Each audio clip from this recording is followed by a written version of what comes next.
Dictation 100 शब्द प्रति minute start होगा 5 सेकंड बाद।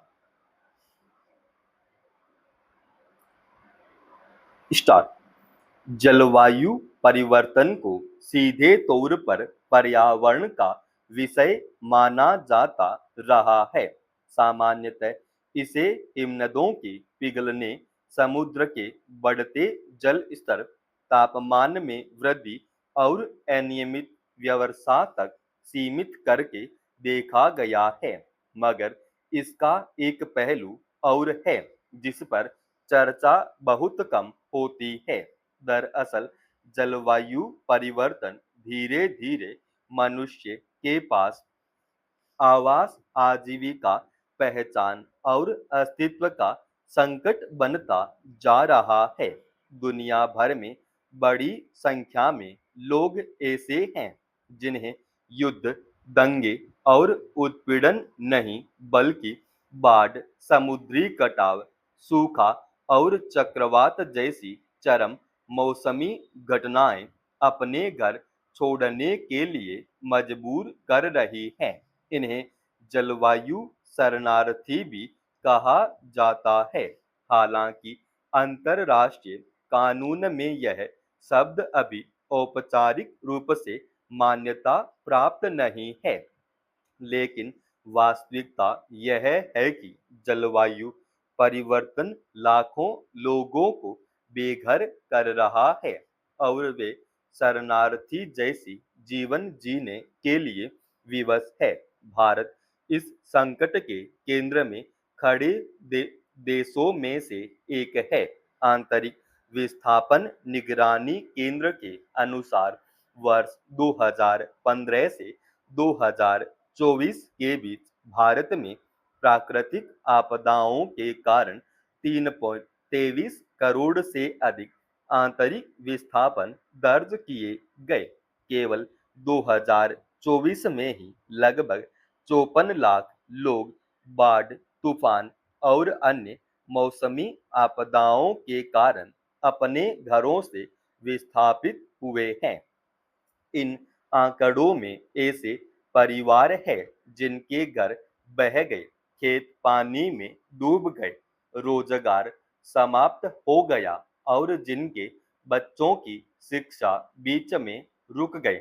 इस तरह के विस्थापन का सबसे बड़ा दर्द यही है कि यह लोगों को केवल भौगोलिक रूप से ही नहीं बल्कि सामाजिक और सांस्कृतिक रूप से भी अलग कर देता है। देश के सुंदरबन क्षेत्र को इस त्रासदी का सबसे जीवंत उदाहरण कहा जा सकता है।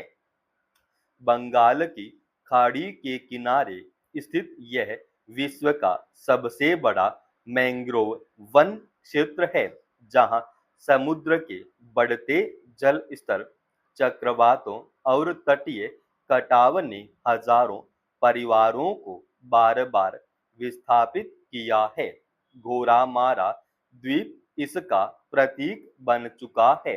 कभी हजारों लोगों का घर रहा यह द्वीप लगातार सिकुड़ता जा रहा है। खेतों में खारा पानी भरने से कृषि असंभव होती जा रही है और बड़ी संख्या में लोग कोलकाता तथा अन्य शहरों की ओर पलायन कर रहे हैं।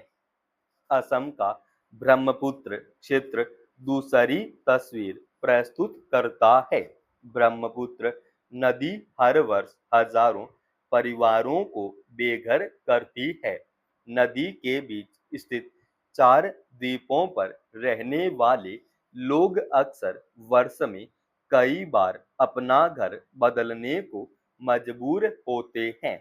अनेक परिवार ऐसे हैं जो बरसात में राहत शिविरों में रहते हैं और पानी उतरने के बाद फिर उसी असुरक्षित भूमि पर लौट जाते हैं।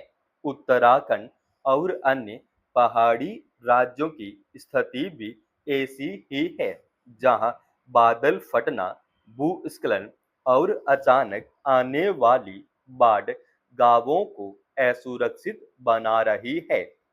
जोशीमठ का भू धंसाव हो या केदारनाथ त्रासदी, इन घटनाओं ने यह संदेश दिया है कि जलवायु परिवर्तन अब पहाड़ों को भी सुरक्षित नहीं छोड़ रहा। मौसमी घटनाओं के कारण देश में लोगों की जान जाने का आंकड़ा पिछले 25 वर्षों में 269% तक बढ़ा है। बिहार, झारखंड और बुंदेलखंड जैसे क्षेत्रों में इस संकट का रूप अलग है। यहाँ सूखा और कृषि में कमी लोगों को रोजगार की तलाश में बड़े पैमाने पर पलायन के लिए मजबूर कर रही है। जलवायु परिवर्तन और आर्थिक असुरक्षा मिलकर ऐसे धीमे विस्थापन को जन्म दे रहे हैं जो अचानक नहीं दिखता, लेकिन समाज को भीतर से बदल देता है।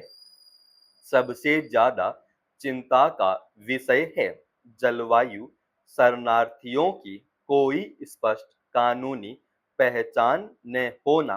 समस्या यह है कि संवैधानिक अधिकार होने के बावजूद जलवायु विस्थापितों के पुनर्वास, पहचान और सामाजिक सुरक्षा के लिए कोई स्पष्ट राष्ट्रीय कानून मौजूद नहीं है।